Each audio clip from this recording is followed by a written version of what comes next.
வணக்கம். இந்த காணொலியில தாவேக்காங்கிற ஒரு கட்சி இந்த அளவுக்கு ஒரு வாக்கு வங்கி வாங்கிய காரணம் அப்படிங்கிறத பத்தி நம்ம பார்க்க போறோம். இரண்டாவது காணொலியில நாம ஏன் வாக்கு வங்கி குறைஞ்சோம் அப்படிங்கிற காணொலியை பார்க்க போறோம். முதல்ல தாவேக்காங்கிற ஒரு கட்சி இந்த அளவுக்கு ஒரு வாக்கு வங்கிகளுக்கு பெறுவது காரணம் அவங்களோட உழைப்போ கட்சி கோட்பாடுகளோ அப்படின்ட்டு எதுவுமே கிடையாது. ஒரு சினிமா பிம்பம், மிகப்பெரிய ஒரு அரசியல் கூட்டம், அவ்வளவுதான். வேற எதுவுமே இல்லை. இந்த ரெண்டு விஷயம் தான் அவங்களை கொண்டு இவ்வளவு ஒரு பெரிய இடத்துல உயரத்துல உட்கார வச்சது. அதுக்கப்புறம் பார்க்க போனோம்னா வீட்டுல இருக்க அந்த சின்ன சின்ன சுட்டி பசங்க என்னுடைய பேத்தியை என்ன ரொம்ப போன் பண்ணி டார்ச்சர் பண்ணிச்சப்பா, விஜய் போடுங்க விஜய் போடுங்க விஜய் போடுங்கன்னு.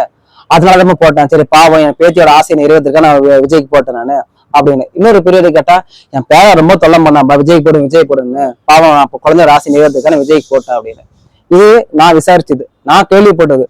ஒரு சில பேர் ஓட்டே போடாம இருந்திருக்காங்க. இந்த திமுக அதிமுகங்கிற ரெண்டு கட்சிகளை விருப்ப பார்த்து ஓட்டே போட வந்திருக்காங்க. ஆனா அவங்க பிள்ளைகள் விஜய் ரசிகரா இருந்ததுனால, அவரை போட்டு டார்ச்சர் பண்ணதுனால, சரி பிள்ளையோட ஆசை நிறைவேற்றுமே அப்படின்னு போய் விஜய்க்கு ஓட்டு போட்டிருக்காங்க. இந்த மாதிரியான ஓட்டுகளை சேர்ந்திருக்கு. இரண்டாவது, பூத் லெவல்ல நம்மளுடைய நாம் தமிழர் கட்சிக்கான பூத்து இங்க மாதவரத்துவல் எங்குமே கிடையாது. நான் பார்த்தவரை எங்குமே இல்லை. ஆனா புதுசா வந்த தாயக கட்சி எல்லா இடத்துலயும் பூத்து போட்டு ஒரு பூத்துக்கு 10-15 பேர்னு சொல்லிட்டு கொஞ்சம் உட்காந்துட்டு இருந்தாங்க. ஓட்டு போட போகும்போது இந்த மாற்றத்துக்கு மக்கள் தயாராட்டாங்க, அது உறுதி. ஏன்னா தன் பேத்தி சொன்னோன்னா சரி போடலாம் அப்படிங்கிற மாற்றத்தை தயாராடாங்க. அந்த தயாரானதை நாம் அறுவடை செய்ய மட்டும்தான் நம்மளுடைய பெரிய தப்பு. பூத் லெவல நாம இல்லாதது மிகப்பெரிய தப்பு.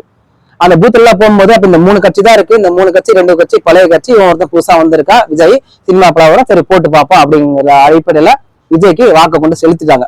அப்புறம் இந்த இன்ஸ்டால வீட்டை ஓட்டு போட்டு அதை வீடியோவை எடுத்து போடுறது, அப்புறம் வாக்கு செலுத்திட்டு வாக்கு முகத்துல விஜய்க்கு போட்டு கத்துறது, இந்த மாதிரியான ஒரு பிம்பம் கட்டமைக்கப்பட்டு அது ஒரு அலையா மாதிரி விஜய்க்கு வாக்கு செலுத்தி தாவேங்கிற கட்சிக்கு வாக்கு வந்ததே தவிர விஜய்ங்கிற ஒருத்தர் தனிப்பட்ட நபர் வேர்வை சிந்தி நிலத்துல கால் வச்சோ அவருக்கு கொள்கை கோட்பாடு நிறுத்தி அவருக்கு இந்த அளவுக்கு வாய்ப்பே கிடைக்கல.